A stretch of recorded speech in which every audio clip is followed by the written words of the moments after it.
சித்தர் தரிசனம் செய்யாதீர்கள், கோவிலுக்கு செல்லாதீர்கள், யாரிடமாவது சென்று பரிகாரம் என்ன என்று கேட்காதீர்கள் என்றெல்லாம் நான் இந்த உரையில் ஒரு சூட்சுமமாக நான் பேசுவதற்கு அமர்ந்திருக்கிறேன். பெருமக்களே, அதற்கு முன்பாக இந்த திருக்குறள் என்ன என்று நான் உங்களிடம் ஒரு வார்த்தை நான் சொல்லிவிடுகிறேன். இந்த குறளுக்கான பொருள் என்ன என்றால், திருவள்ளுவர் பாருங்கள், அவர் அவர் அவர் வந்துட்டு நமக்கெல்லாம் ஒரு தகப்பனார் மாதிரி.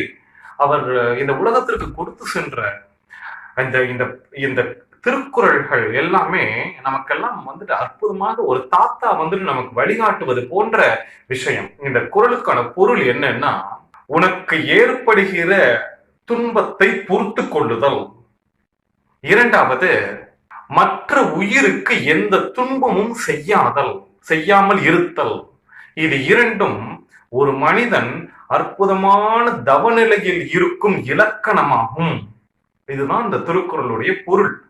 வள்ளுவர், உற்ற நோய் நோன்றல் உயிருக்கு உரு கண் செய்யாமை அற்றே தவத்திற்கு உரு, தவத்திற்கான உருவம் அதுதான். அது தவத்திற்கு உருனா தவத்திற்கான இலக்கணம் அதுதான். சரி, இரண்டாவது பகுதியை கூட விடுங்கள். அவர் சொன்ன அந்த இரண்டு விஷயத்தில் இரண்டாவது பகுதியை கூட விடுங்கள். அது எல்லா மதமும் சொல்கிறது, நம்ம அப்பா அம்மா சொல்றாங்க, தாத்தா பாட்டி சொல்றாங்க, எல்லாருமே சொல்றாங்க, பிற உயிருக்கு துன்பம் செய்யாதே. இது மதம் சின்ன வயசுல இருந்து சொல்லிட்டாங்க. ஆனால் உனக்கு வருகிற துன்பத்தை நீ அனுபவி. இப்போ இதுதான் இந்த வள்ளுவர் இந்த திருக்குறள்ல சொன்ன ஒரு பகுதியை கூட உலகம் சொல்லிவிட்டது. ஏற்கனவே அழுத்தம் திருத்தமாக உங்கள் மனதில் எல்லாம் இப்போ கூட இருக்குதுதான அழுத்தம். பிற உயிருக்கு துன்பம் செய்யாதே.